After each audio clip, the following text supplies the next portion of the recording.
The scorching sun beat down mercilessly on Zara Holloway's parched lips as she stared hopelessly into the dry, cracked basin of what had once been Ely's most reliable well.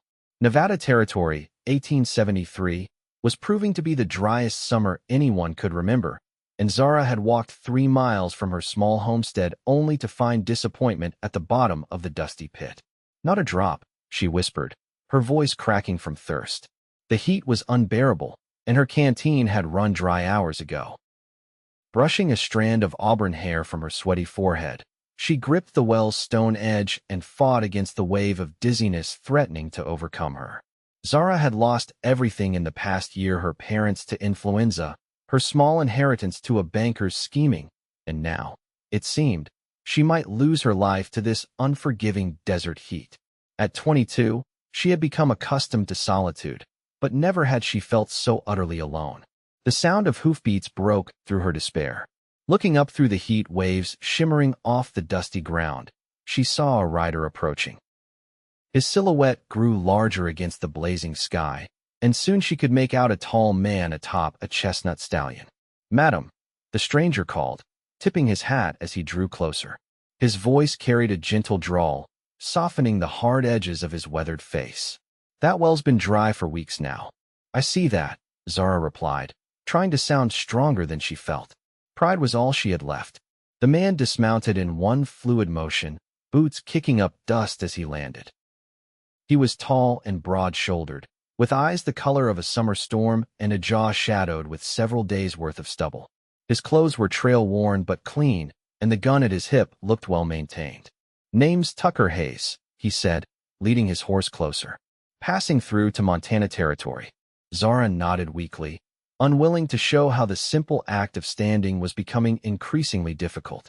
"Zara Holloway." Tucker studied her face, noting her pale complexion and the slight sway in her stance. Without hesitation, he unhooked a leather canteen from his saddle. "You'll drink from my canteen first," he said, offering it to her. "There's a creek about 4 miles north of here that's still running. I filled up there this morning." Zara hesitated, the manners her mother had instilled in her warring with her desperate thirst. "I couldn't." "You can and you will," Tucker insisted, pressing the canteen into her hands. "A lady shouldn't be out here alone in this heat without water." The cool metal against her palms felt like salvation. She uncorked the canteen with trembling fingers and took a small sip. The water tasted sweeter than any she could remember. "Small sips," Tucker advised. "Too much too fast will make you sick." She obeyed, allowing the precious liquid to moisten her parched mouth before swallowing. After a few more careful sips, she tried to return the canteen. Tucker shook his head. "Keep drinking. I've got another in my pack."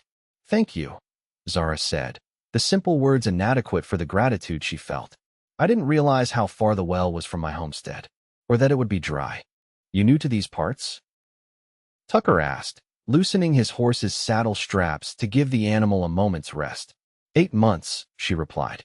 "My parents and I came from Pennsylvania last fall, but they—" She trailed off, unwilling to speak the words aloud to a stranger. Tucker nodded, understanding in his eyes. "This land takes as much as it gives, sometimes more." "Yes," she agreed softly. "It certainly does." "Where's your homestead?" he asked, scanning the horizon as if he might spot it. "About 3 miles that way," Zara pointed southwest. "Just a small cabin and a few acres." Tucker frowned. "That's a long walk in this heat. Do you have a horse?" "I had to sell him," she admitted, shame coloring her cheeks. "The bank in Ely took most everything else after my parents passed." A shadow crossed Tucker's face. "The Ely Bank, you say? Owned by Randall Phillips?" "Yes," Zara said, surprised. "Do you know him?" "We've crossed paths," Tucker replied, his tone making it clear the crossing hadn't been pleasant. "Let's get you home. You can ride Caesar. I'll walk alongside." "I couldn't impose. It's not an imposition. It's common sense. You're in no condition to walk 3 miles, and I'm headed in that direction anyhow." His tone brooked no argument as he adjusted the stirrups to accommodate her smaller frame. With surprising gentleness, Tucker helped Zara onto his horse. The stallion nickered softly but stood steady as she settled into the saddle. "You handle horses well," Tucker observed as they started moving, him leading Caesar by the reins. "My father bred them back east," she explained. I grew up around them. Selling our last one was. She swallowed hard. It was difficult. They traveled in companionable silence for a while, the rhythmic clop of Caesar's hooves marking their progress. The heat began to subside as the afternoon waned, casting long shadows across the dusty trail. "May I ask what brings you through Ely?" Zara finally asked, curiosity getting the better of her. Tucker glanced up at her, his expression guarded. "Unfinished business. Then I'm heading north to start fresh." "Seems everyone's looking to start fresh out here," Zara mused. "Some deserve the chance more than others," Tucker replied cryptically.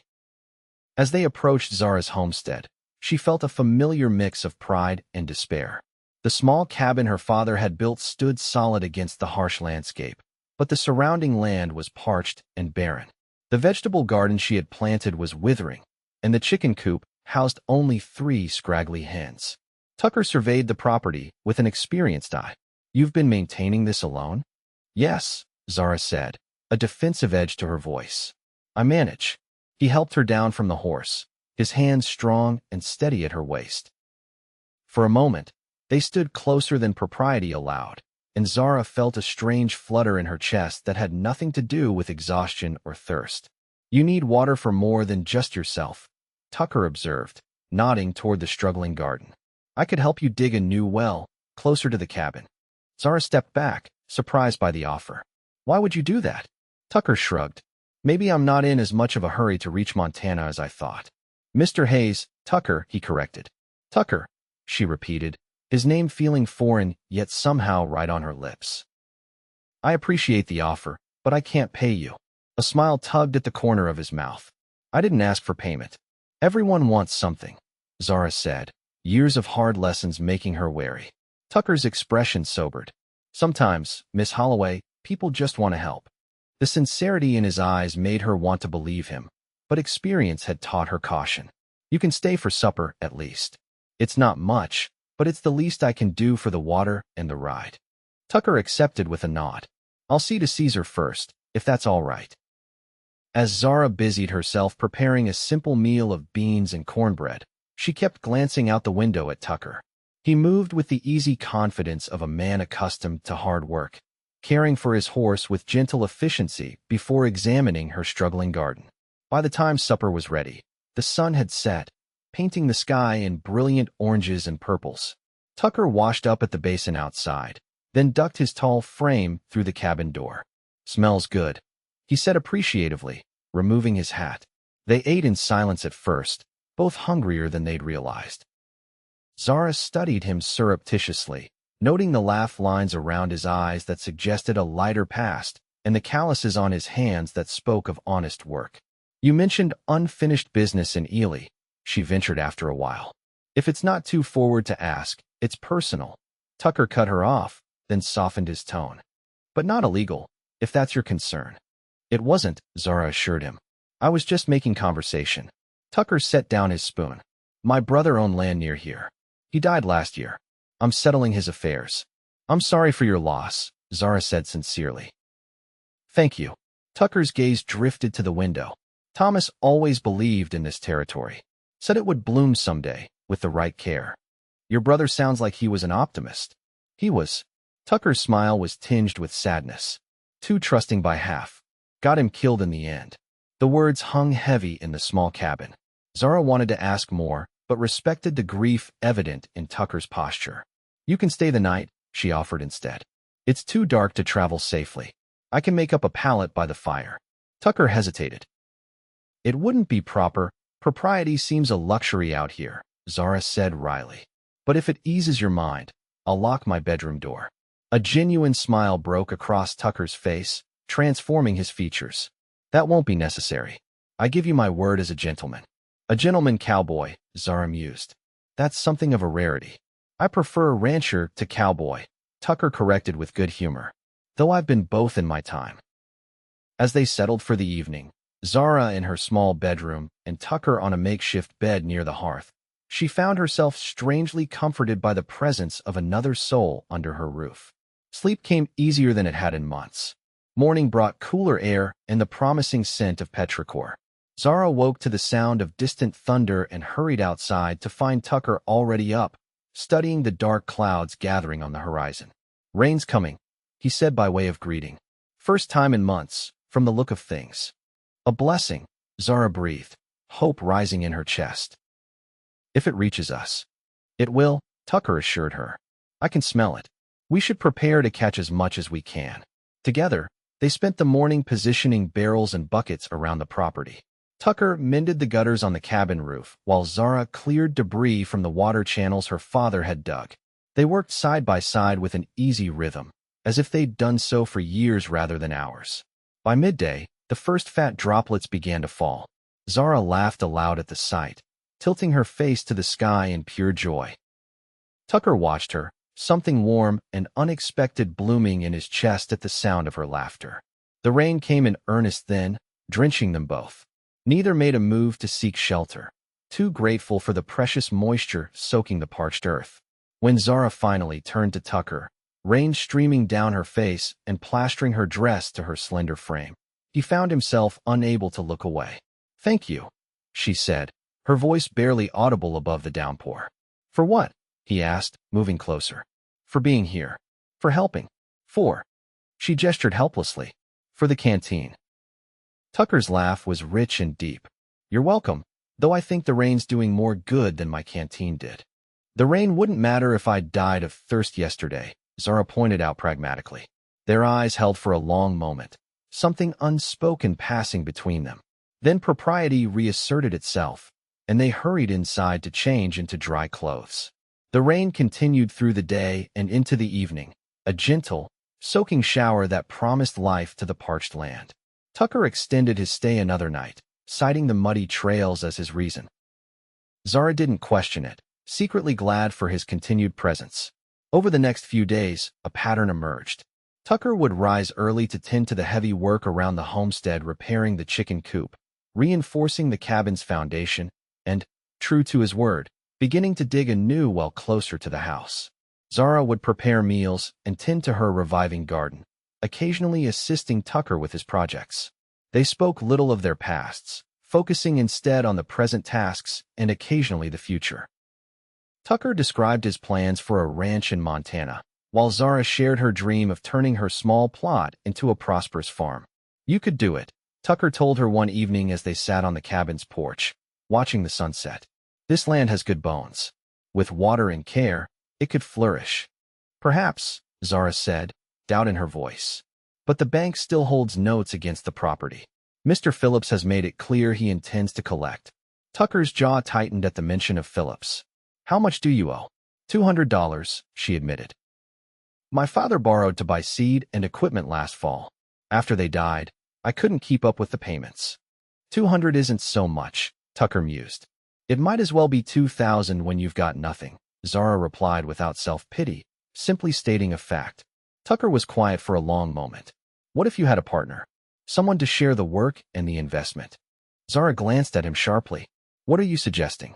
"Nothing improper," Tucker assured her quickly. "Just a business arrangement. I have some savings. Enough to clear your debt and buy what we'd need to make this place productive." "Why would you do that?" Zara asked, confused by the offer. Tucker looked out at the horizon, his profile strong against the dying light. "Maybe Montana can wait. Maybe." He hesitated. "Maybe I've found something worth staying for." The implication hung between them, fragile as morning mist.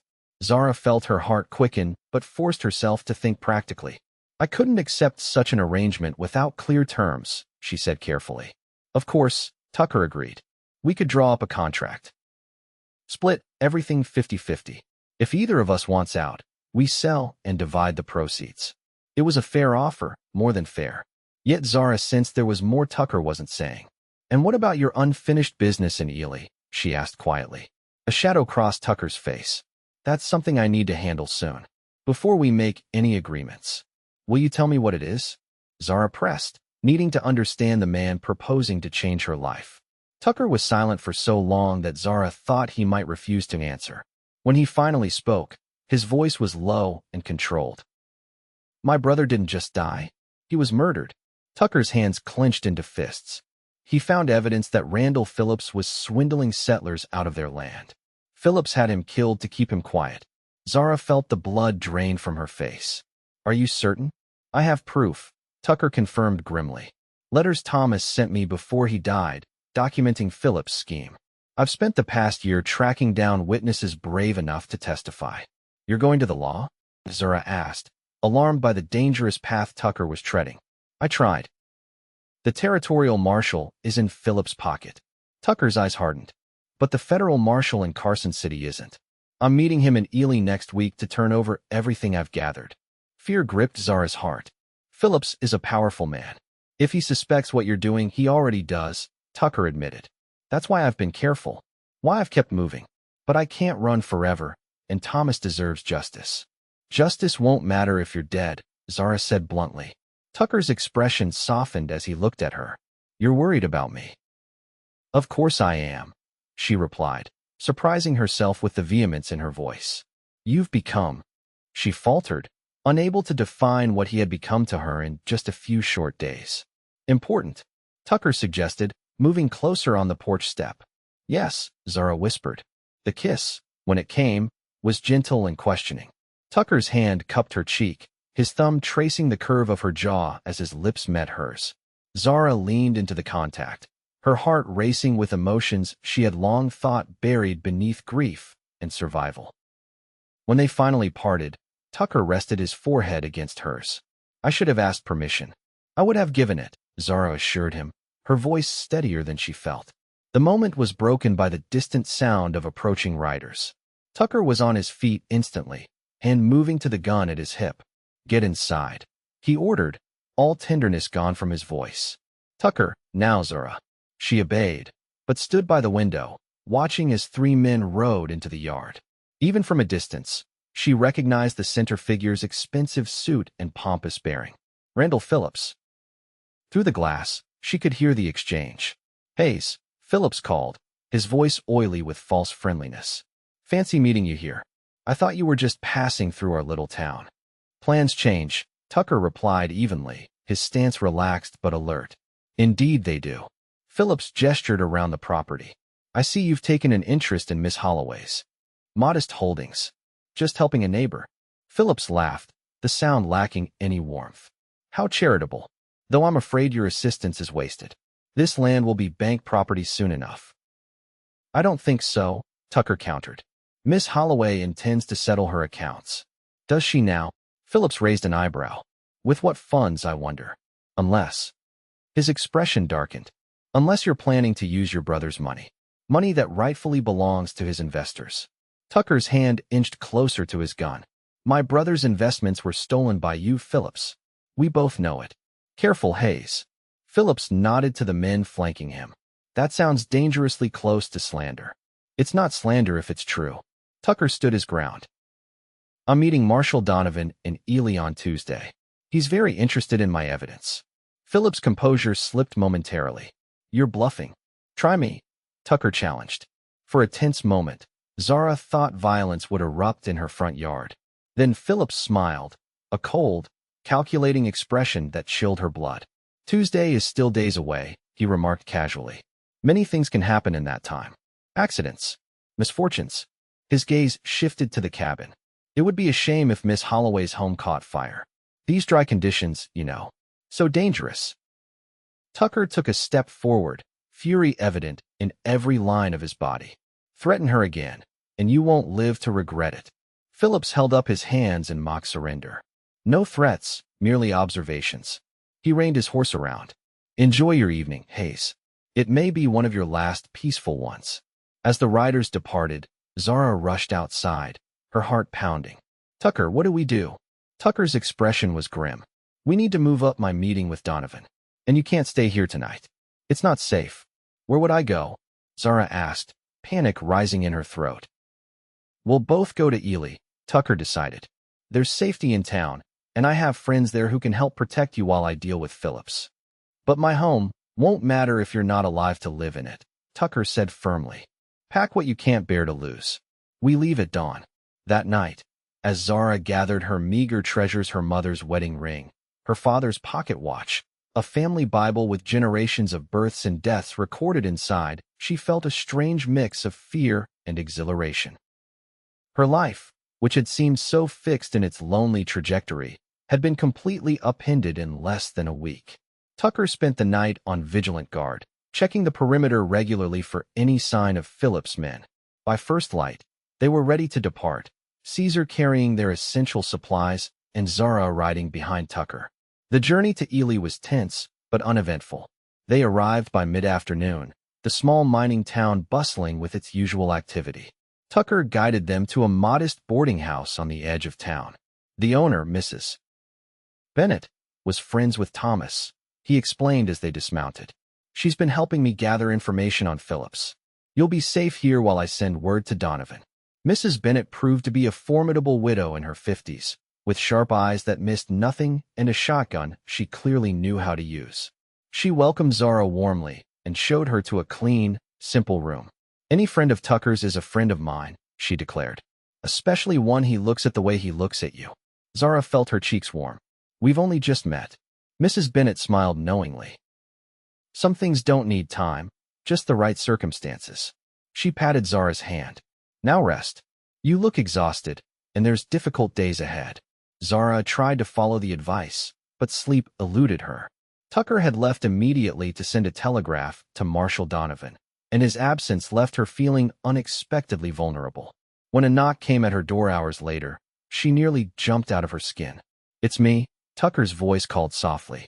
She opened the door to find him looking worn but determined. Any news?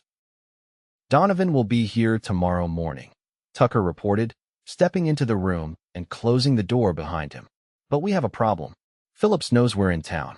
He's called in reinforcements hired guns from Carson City. Zara sank onto the bed, fear threatening to overwhelm her. What does that mean for us? Tucker sat beside her, taking her trembling hands in his. It means we need to be extremely careful until Donovan arrives. Phillips won't risk moving against us openly once a federal marshal is involved. And what about after? Zara asked. Even if Phillips is arrested, his allies won't just disappear. No, Tucker agreed.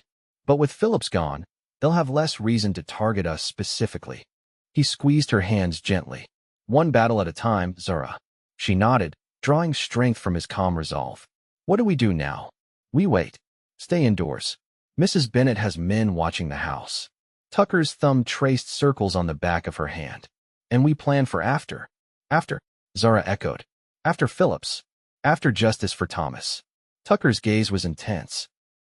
After we can return to your homestead without looking over our shoulders. Our homestead, Zara corrected softly. If your offer still stands. Tucker's expression softened. It does. Though I find myself wanting more than just a business arrangement. The admission hung in the air between them, both terrifying and exhilarating. Zara realized with sudden clarity that despite the danger surrounding them, or perhaps because of it her feelings for Tucker had deepened into something she could no longer ignore. I want that too, she whispered.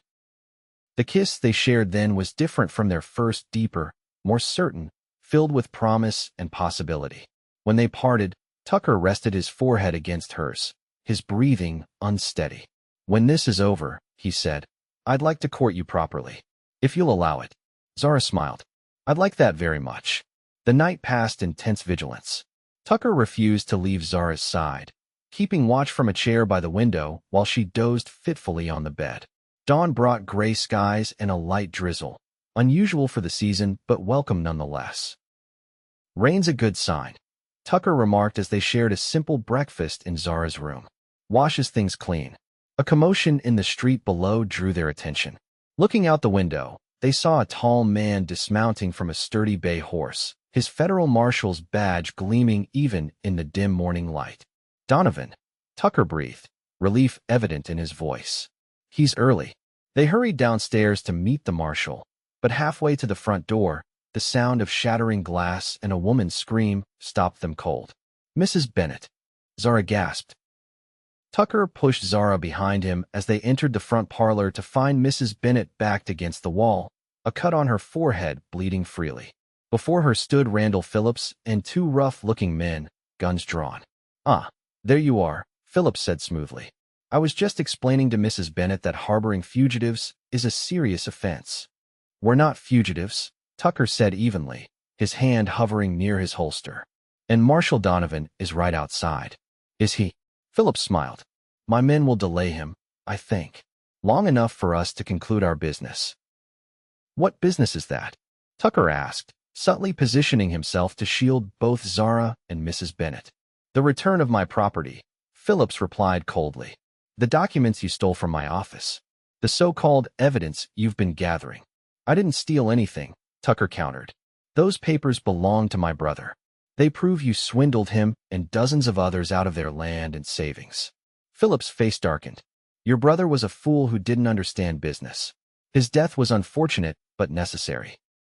The admission, spoken so casually, seemed to drain the air from the room.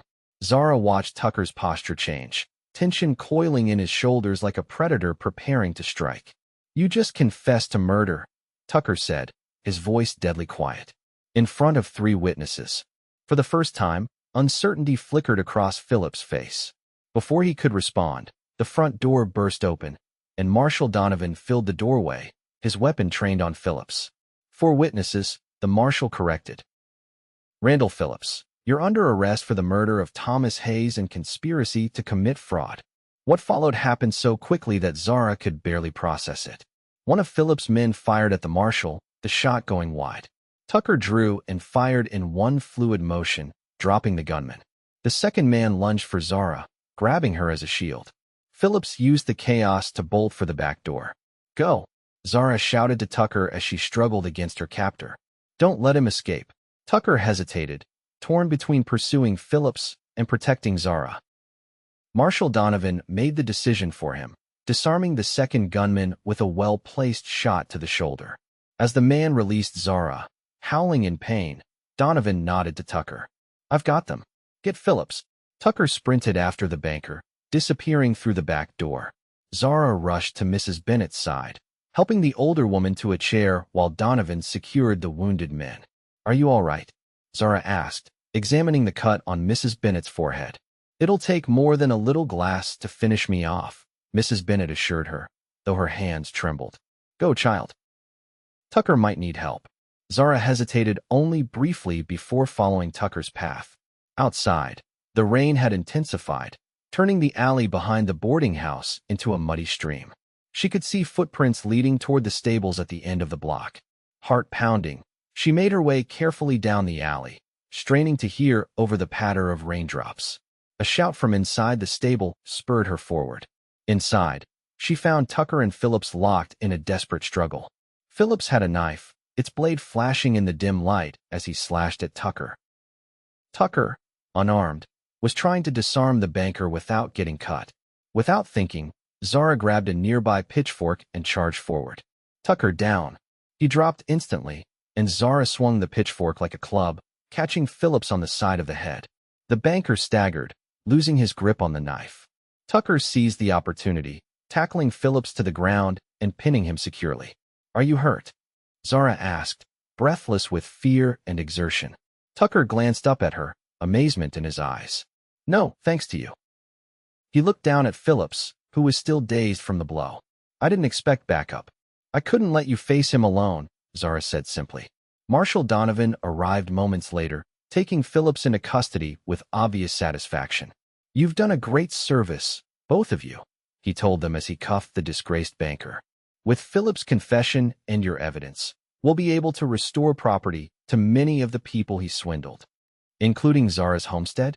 Tucker asked. Especially that, Donovan confirmed. From what I gather, Phillips had particular plans for that land. There's rumor of silver deposits nearby. The revelation stunned Zara. Silver? On my property? Possibly, Donovan said. Phillips had surveyors out there last month. That might explain his eagerness to foreclose. Tucker's expression shifted from surprise to determination. Then we have even more reason to develop that land properly. Donovan raised an eyebrow, glancing between them. Miss Holloway and I have formed a partnership, Tucker explained, his gaze meeting Zara's with warmth that belied the business-like statement. I see, Donovan said, not bothering to hide his smile. Well, once the paperwork is processed, the homestead will be free and clear. What you do with it, then, is entirely your business. In the days that followed, Ely buzzed with the scandal of Randall Phillips' arrest. More victims came forward, emboldened by his capture, and the web of corruption he had woven through the territory began to unravel. Tucker's evidence proved instrumental in building the case against him, ensuring he would spend many years in a federal prison. True to Donovan's word, Zara's homestead was released from all claims by Phillips Bank. What's more, the survey confirming silver deposits on the adjacent property significantly increased the value of her land. 2 weeks after Phillips' arrest, Zara and Tucker stood once more on the porch of her cabin, now watching as workers finished installing a proper pump over the new well Tucker had dug. Water, Zara marveled, as clear liquid flowed from the pump. Right here, whenever we need it. The first of many improvements, Tucker promised, his arms slipping around her waist. Next comes a bigger barn, then expanding the house. You have ambitious plans, Mr. Hayes, Zara teased, leaning into his embrace. For us, yes, Tucker agreed, turning her to face him. But I find I'm no longer interested in waiting to implement them all. Before Zara could question his meaning, Tucker dropped to one knee, taking her hand in his. From his pocket, he produced a simple silver ring, its design reminiscent of a Canteen's cap. Zara Holloway, I know we haven't known each other long by conventional standards, he began, his voice steady despite the emotion in his eyes. But I've learned that out here, time measures differently. What matters is what we've faced together and overcome together. Tears welled in Zara's eyes as she realized what was happening. I love you, Tucker continued. Your strength, your courage, your determination. I want to build a life with you, not just a homestead or a ranch, but a family. Will you marry me? Yes, Zara whispered without hesitation. Yes, Tucker Hayes, I will marry you. As he slipped the ring onto her finger, Tucker explained its design. To remind us how we met. How something as simple as offering water to a thirsty woman can change everything. From your canteen to my heart, Zara murmured, admiring the ring's gleam in the sunlight. They were married 3 months later in the newly built church in Ely. Mrs. Bennett stood proudly as Zara's matron of honor, while Marshall Donovan served as Tucker's best man. The entire town turned out to celebrate, the story of how they met, she alone by the empty well, the cowboy offering his canteen already becoming something of a local legend. In the years that followed, the Hayes homestead flourished, becoming one of the most prosperous in the territory. The silver mine they established on their property provided jobs for many in Ely and funded schools and other improvements in the growing town. Their family grew as well. Twin boys arrived first, followed by a daughter who inherited her mother's auburn hair and her father's storm gray eyes. Each child learned early the value of water in the desert and the importance of helping those in need. On their 10th anniversary, Tucker surprised Zara with a special gift, a silver canteen, engraved with their initials and the date they first met. To remind us, he said as they sat together on their porch, watching their children play in the yard that was now green and thriving, that the greatest treasures often come from the simplest acts of kindness. Zara leaned against her husband, contentment filling her heart. Who would have thought that being alone by an empty well would lead to all this? Tucker's arm tightened around her shoulders. I knew the moment I saw you that my life was about to change. I just didn't realize how completely. No regrets about Montana? Zara asked, though she already knew the answer. Not a one, Tucker assured her, pressing a kiss to her temple. Everything I needed, everything I wanted, was right here all along. I just had to offer my canteen first.